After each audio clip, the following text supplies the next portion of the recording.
자, 그러면 지난 강좌에 이었던 걸 간접적으로 또 설명한다고 했었죠. 자, 이렇게 한번 생각해 봅시다. 우선 도시개발구역 지정권자, 지금 배우는 것이 이제 도시개발구역의 지정을 배우는 겁니다.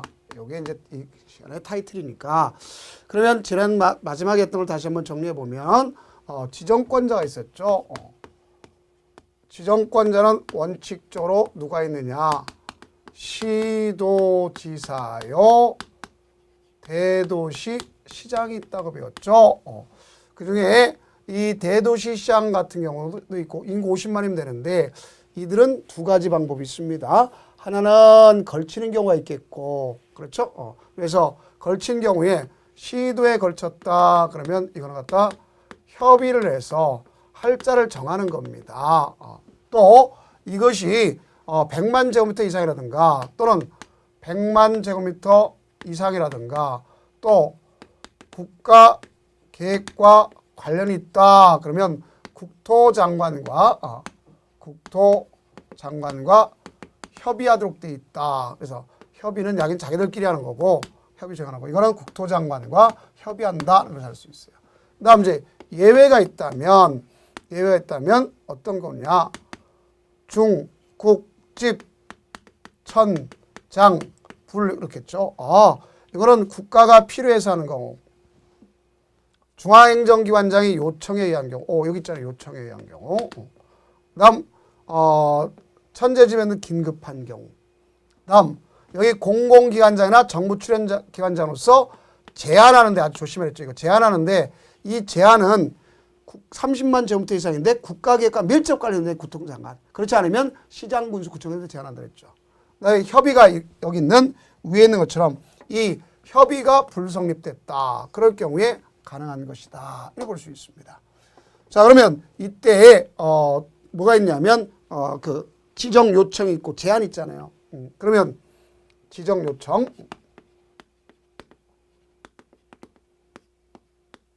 따지면 얘들이 다 이원화되어 있다고 생각하시면 됩니다. 둘로 나눠졌다고 생각하면 이원화되어 있다고 생각하시면 돼요. 그럼 어떻게 이원화되어 있는가 이래 본다면 우선 보세요. 여기 있잖아요. 여기 위에 보면 국토장관한테 요청하는 경우 있죠. 중앙행정기관장이.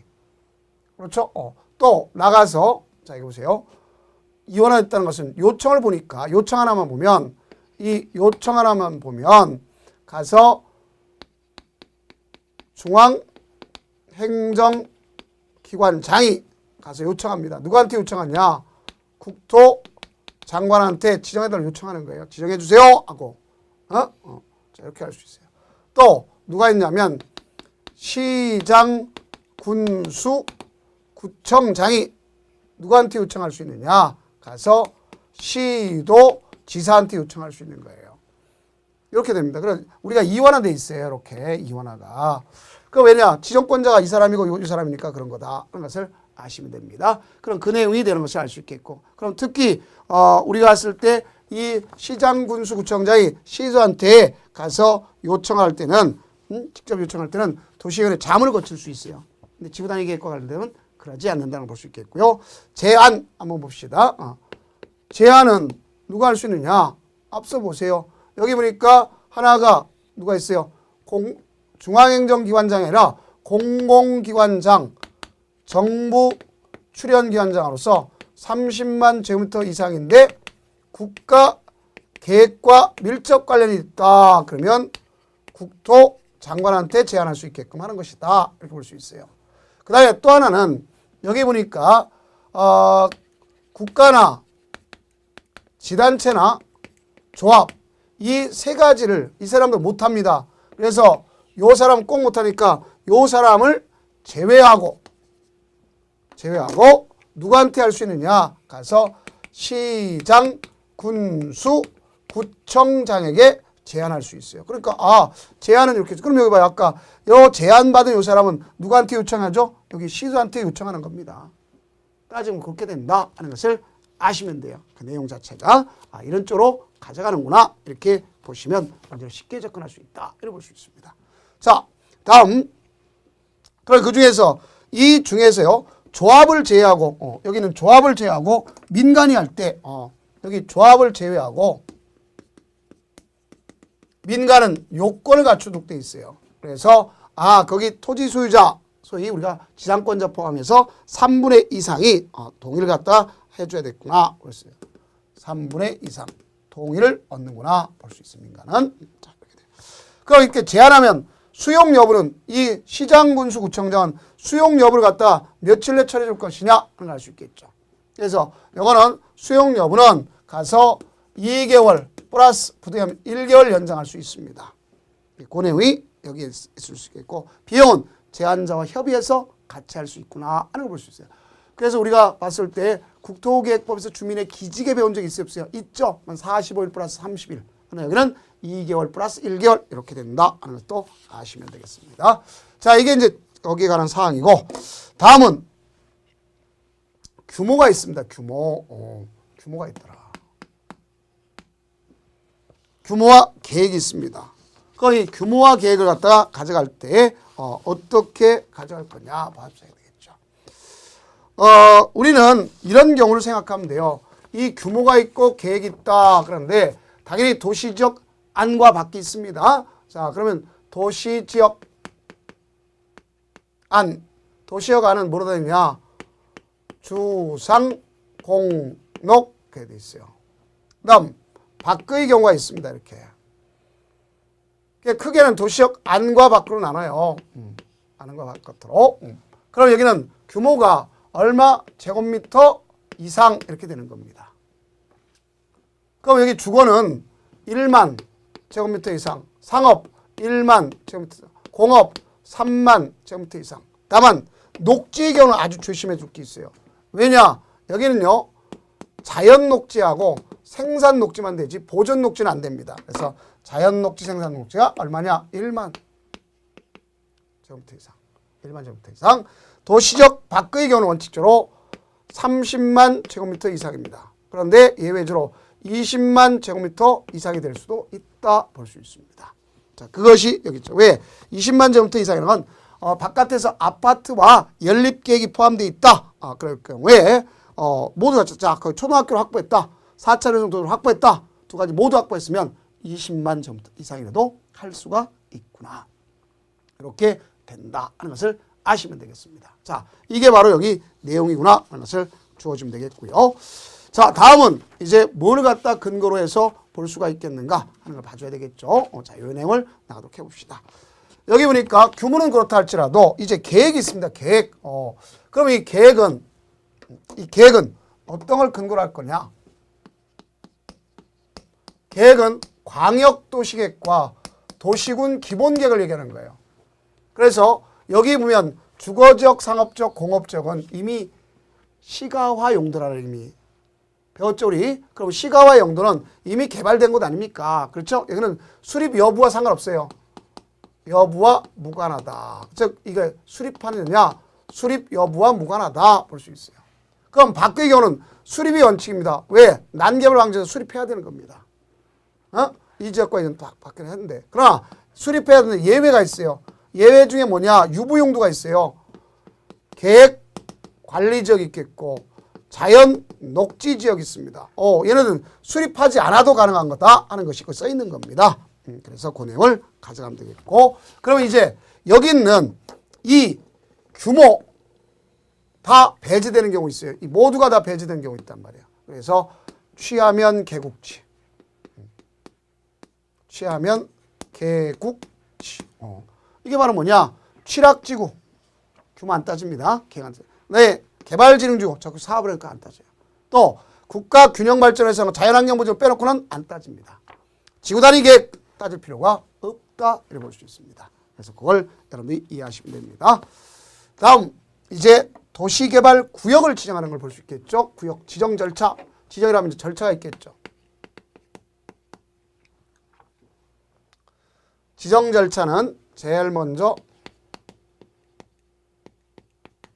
기초조사입니다. 그럼 기초조사는 누가 하는 거냐? 시행자 또는 시행자가 되고자 하는 자가 하는 거예요.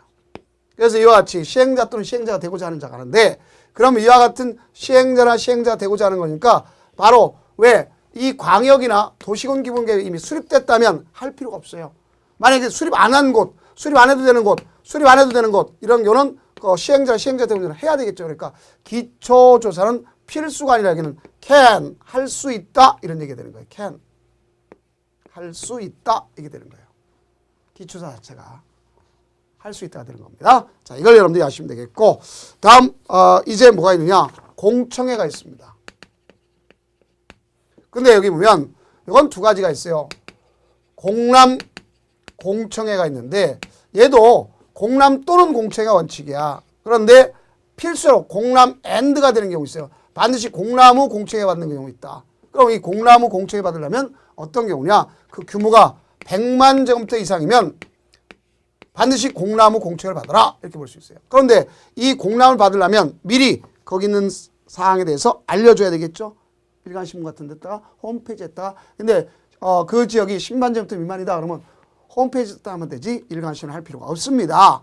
그런 경우도 있구나 볼 수 있겠고요. 10만 제곱미터 미만이면 그 다음 100만 제곱미터 이상이면 반드시 뭐다? 공람 후 공청회를 하라 이렇게 규정되어 있습니다. 그 다음 이제 이렇게 가져가서 의사를 들은 다음에 협의 플러스 심의 우리 공법 시에는 다 협심의를 했죠. 협의와 심의를 거치다 하는 걸 알 수 있습니다. 그래서 협의 심의를 거쳐서 가져가는구나 하는 것을 아시면 됩니다. 다음 그러면 이렇게 해서 이제 지정해서 공고하는 겁니다. 근데 이때 지정해서 협의 심의를 거쳐서 이제 지정하고 공고하고 그 내용을 갖다 열람시키는데 중요한 것은 이때 이걸 분할할 수도 있어요. 결합할 수도 있다 볼 수 있습니다. 그래서 도시개발구역 지정권자가 도시개발 사업을 효율적으로 진행하기 위해서 어떻게? 효율적으로 진행하기 위해서 자, 그걸 갖다 분할 시행한다든가 아니면 도시의 경관 이런 걸 필요할 경우에 두 개 이상으로 나눠서 할 수도 있고 떨어진 걸 갖다 결합해서 할 수도 있다 하는 것을 아시면 됐습니다. 그럼 그 요건은 이걸 결합이나 분할할 때는 그 기본적인 요건이 얼마냐? 분할할 때는 10,000제곱미터 이상이 돼요. 아까 기준이 최소 적게는 공업적 빼놓고 다 뭡니까? 만이니까 10,000제곱미터 이상이다. 이렇게 보시면 됩니다. 10,000제곱미터 이상. 자, 다음 이제 결합을 하려면 결국 결합 개발한다 그러면 떨어진 동일한 연접 그랬는데 한정에서 하는데 둘 이상 지역을 결합해서 하나로 하게도 10,000제곱미터 이상인 경우에 할 수가 있는 겁니다. 그래서 여기 지정권자가 다르더라도 다르게 해서 역시 특성상 지정권자 다르게 할 수도 있고 자연녹지 생산 도시역 외의 경우는 결국 우리가 앞서 보니까 여기 뭐가 있어요? 이 난개발이 될까 봐 이게 수립돼야 되겠죠. 그래서 그 수립된 지역만 지정해야 하는 것이 있는데 그럴 필요 없어요. 어차피 같이 하면 다 가져가는 거니까. 그래서 그 내용이 있습니다. 그걸 다 할 필요 없어요. 결합하려면 자, 결합하는 사람 좋을 사람이 있고 나쁜 사람이 있어요. 그러니까 결합하는데 이제 문제가 뭐가 있냐? 기본적으로 가서 결합 개발하겠다. 그럼 거기 떨어져 있는 사람들한테 지역별로 토지 면적의 3분의 2 토지 소유자 동의를 얻어야 될 거 아닙니까? 그 다음 수용한다. 수용 사용 방식을 하겠다. 그러면 각각의 토지 소유자 총수의 얼마? 2분의 1 이상 동의를 얻도록 돼 있다. 이렇게 보시면 됩니다. 요것들이 결국 우리가 거기 나타나는 것을 볼 수 있어요. 그럼 지정하면 도시개발구역을 지정했다. 그럼 이때 이 지정했다면 이제 그걸 알아야 되겠죠. 지정 효과가 있습니다. 구역 지정 효과.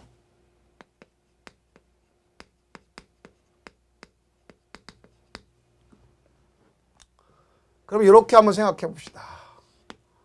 여기가 도시지역입니다.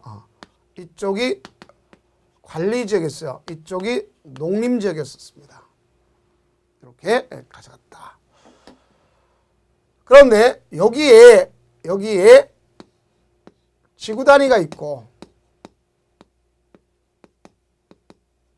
지구단위 계획구역이 있다면 지구단위 계획구역. 자, 또 여기는 뭐가 있냐면 취락지구가 있더라 볼 수 있어요. 취락지구.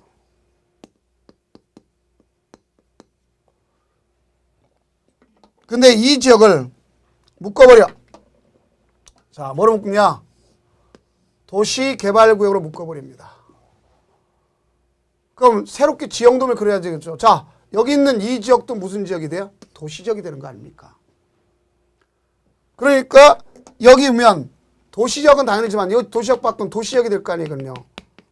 그러면 도시지역이 되니까 새롭게 지형도를 작성 고시해야 돼, 안 해야 돼요? 해야죠. 그래서 도시개발구역이 지정되면 지정효과로서 제일 먼저 의제 효과가 있습니다. 도시 지역 및 지구단위 계획이 아니라 계획구역이 되는구나 하는 걸 알 수 있어요. 지구단위 계획구역이 된다. 계획이 아니라 지구단위 계획구역이 된다. 이거 볼 수 있어요. 그래서 도시 지역 및 지구단위 계획구역이 되는구나 하는 걸 볼 수 있어요.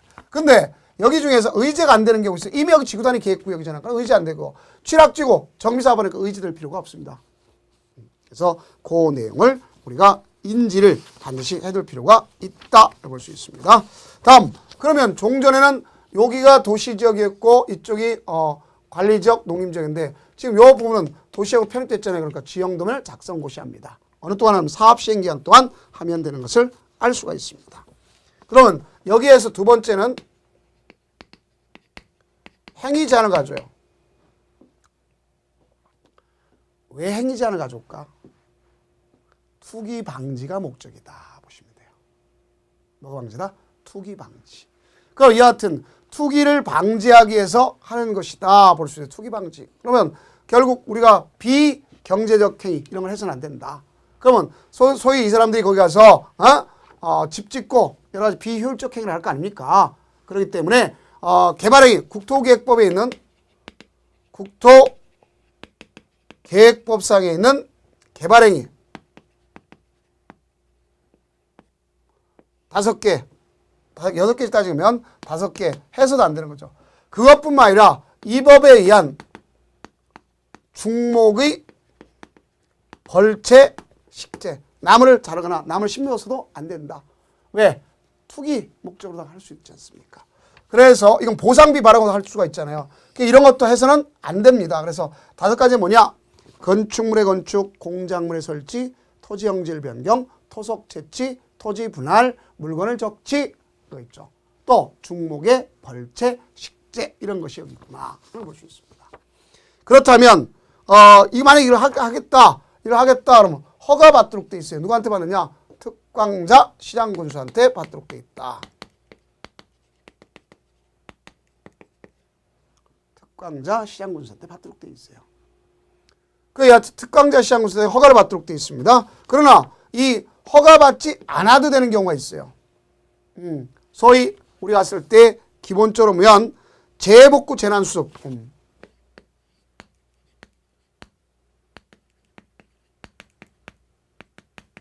또 대통령이 정한 행위 그 밖에 대통령이 정한 결국 투기가 아니라고 볼 수 있는 거죠. 그럼 투기가 아니라고 볼 수 있는 건 뭐가 있겠는가 보면 거기 있죠. 자, 박스 보면 되겠죠.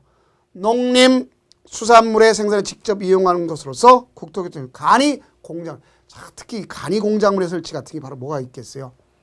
여러분들 농업과 관련돼서 이루어진 거니까 비닐하우스가 참 많습니다. 이런 걸 우리가 좀 연상을 하란 말이에요. 이런 경우가 있구나 하는 것을 연상을 갖다 좀 해주시면 되겠다 이렇게 볼 수 있습니다. 그 다음 경작을 위한 토지형질 변경. 그 다음 세 번째는 도시개발구역의 개발에 지장을 주지 않는 범위 내에서의 뭐였어요? 자연 경관을 훼손하지 아니한 범위 내에서 토속 채취. 세 번째는 도시개발구역에 남겨두기로 결정된 대지에 물건을 쌓아놓은 행위.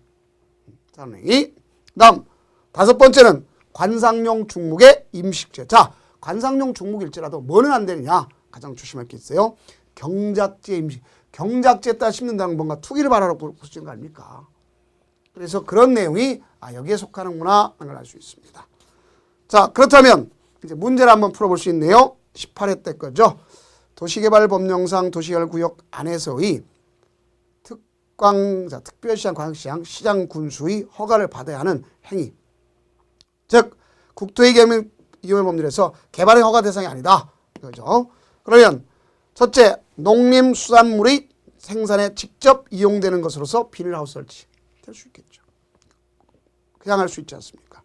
경작을 위한 토지형적 그냥 할 수 있겠죠. 그 다음 도시개발구역에 지장을 주지 아니한 자연경관을 손상하지 않은 범위 안에서의 토속채취 되겠죠. 그 다음 도시개발구역 안에 존치하기로 결정된 대지에 물건을 쌓는 행위가 됐죠. 토지분할 받아야 되겠죠. 그래서 이것이 틀렸구나 볼 수 있습니다. 그러나 이미 이제 이 안에 허가받더라도 기득권은 뭐 해야 되겠죠? 기득권은 존중해 줘야 되는 거예요. 존중. 그럼 기득권 존중하려면 30일 내 신고하도록 돼 있어요.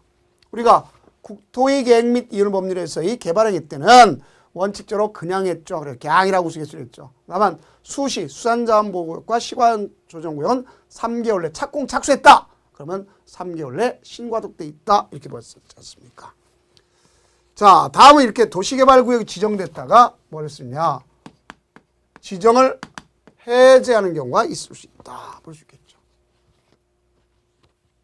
지정 해제. 그럼 이때 이 지정을 해제한다. 그러면 그 지정 해제가 되는 경우는 어떤 경우냐? 크게 나타날 수 있는 것이 있겠죠. 자, 보세요. 도시개발구역제인데 그럼 이건 크게 보면 두 개고 세분시키면 네 개고 이렇게 하면서 그 사유가 되면 다음날 해제가 됩니다. 그럼 그 내용을 고시하도록 되어 있어요. 그래서 포인트가 다음날이라는 걸 잘 아시면 되겠습니다. 그럼 왜 이게 두 개, 네 개라고 그러냐? 두 개의 경우는 공사 완료 여부를 따지는 거예요. 공사 완료 여부를 따지는 것은 왜 그러냐? 환원 문제. 환원 문제라는 건 곧 기득권 존중 문제가 생기기 때문에 그런 거다. 볼 수 있습니다. 그래서 어떤 경우에 앞에 배웠죠? 자, 이거 보세요. 도시개발구역 지정 시에, 구역 지정 시에 개발계획을 수립해야 되겠죠. 그 다음, 이건 누가 하는 거죠? 여기까지는 지정권자가 하는 거예요. 그 다음에 이제 시행자를 지정해서 그들이 실시계획을 작성해서 가서 인가를 받는데 인가 신청을 해야 인가해 줄 거 아닙니까? 이렇게 돼요. 그럼 이거는 요 세 가지 경우는 사업을 지금 하려고 하는 절차죠. 하지 않았죠. 그러면 자 보세요. 도시개발구역 지정 시에 도시개발 계획을 갖다가 수립해야 되는데 구역 지정 시 하는 건 원칙이지만 후회할 수도 있다면 후회하는 건 원칙적으로 2년 내 하는 게 원칙이에요. 2년 내 안 했다. 그러면 2년 경과는 다음날 해제된 거예요. 그럼 고시하는 거고. 두 번째 5년짜리도 있단 말이에요. 5년. 왜? 요 5년이란 건 330만 제곱미터 자족도시가 된다 그러면 5년 돼요. 그 다음 여기 실시계획 인가는 사업 시행자가 받고 실시계획 인가 시켜야 되는데 이거는 3년 내야 되는데 안 했다. 그런데 구역 지정 후 3년 내 안 했다. 개발계획 지정 후 3년 내 안 했다. 그러면 3년이 경과된 어느 날 다음 날. 그래서 하나, 둘, 그러니까 여기 하는 거 하나, 둘, 세 가지 되는 거죠. 다음 뭐가 있냐면 공사가 완료됐냐 안 됐느냐 따라서 이루어지는 경우 있죠. 그럼 그건 바로 뭐냐? 공사 완료 여부. 지금 공사 완료 안 됐잖아요. 그죠? 그다음에 이제 공사 여부. 공사 완료가 됐다 하는데 위에 건 공사 완료 안 된 겁니다. 완료됐다는 두 가지 방식이 있죠. 수용 방식이 있고 환지 방식이 있습니다. 그럼 여러분들 수용 방식은 공사 완료 공고일 어느 날 다음 날 해제가 되는 거예요. 공사 완료 공고일 어느 날 다음 날. 그 다음 여기 보면 환지 방식은 어떤 경우냐? 환지 처분 공고일 어느 날 다음 날. 그럼 이건 공사가 완료됐기 때문에 기득권 존중 해줘야 될까 안 해줄까? 당연히 공사 완료됐잖아요. 그죠? 그러면 종래도 들어가지 않지 않습니까? 환원되지 않잖아요. 그럼 기득권 존중이라는 문제 생기지 않지 않습니까? 그래서 공사가 미완료됐을 때 기득권 존중 환원 문제 생긴다. 네, 이거는 환원 문제 생기지 아니한다. 이렇게 우리가 인식하면 되는 것을 볼 수 있습니다. 그래서 그 내용까지가 바로 우리가 도시개발구역 해제라는 의미로다 설명한 것을 알 수가 있겠죠. 자, 그러면 지금까지 관점을 보면 뭘 갖다 했냐? 도시개발에 대해서 구역을 지정하는 절차를 갖다가 나갔다. 이렇게 볼 수가 있습니다. 자, 그러면 이제 해제가 되면 이를 갖다 고시합니다. 그럼 그와 관련된 것을 일반인한테 공람시킨다는 걸 아시면 되겠고, 그럼 마지막으로 이제 문제를 갖다 풀어보도록 해봅시다. 자, 26회 기출문제입니다. 도시개발법령상 도시개발구역 지정과 개발계획에 관한 설명 틀린 것 그랬습니다. 우선 지정권자는 도시개발 사업의 효율적 추진을 위하여 필요하다고 인정하는 경우 서로 떨어진 둘 이상의 지역을 하나로 결합하여 하나의 도시개발구역 지정할 수 있다. 맞죠? 그다음 도시개발구역 둘 이상의 사업 시행지구로 분할할 경우 분할 후 사업 시행지구의 구역은 각각 10,000제곱미터 이상으로 해야 한다. 맞죠? 다음 3번 세입자의 주거 및 생활 안전 대책에 관한 사항은 도시개발구역 지정 후에 개발계획 내용에 포함시켰다. 임단은 빡세게 할 수 있죠? 자, 그 다음 4번 지정권자는 도시개발 사업을 환지 방식으로 시행하려고 개발계획을 수립할 때 시행자가 지방자치단체인 경우는 토지 소유자의 동의를 받아야 한다. 자, 틀렸죠? 자, 우리가 봤을 때 어떤 말을 했냐면 이럴 경우에 가져갈 때는 누구의 동의가 필요 없다느냐? 국가나 지방자치의 동의가 필요가 없다고 분명히 이야기했던 것을 볼 수가 있습니다. 그래서 국가나 지방자치 동의가 필요 없다 하는 것을 우리가 배웠습니다. 자, 그래서 4번 틀렸고 그 다음 5번 도시군 기본계획이 수립되어 있는 지역에 대해서 개발계획을 수립하려면 개발계획 내용이 해당 도시군 기본계획에 맞도록 해야 한다. 맞죠? 왜? 도시군 관리계획의 일환으로서 도시개발 사업이니까 도시개발 사업도 도시군 관리계획 내용이잖아요. 그러니까 상위계획인 기본계획이나 알맞게 광역도시계획에 알맞게 해야 된다. 그럼 정답은 틀린 것은 4번이다 하는 것을 아시면 되겠습니다. 그렇다면 이제 다음은 사업 시행자를 파트별로 해서 나가도록 하겠습니다. 고생 많으셨습니다.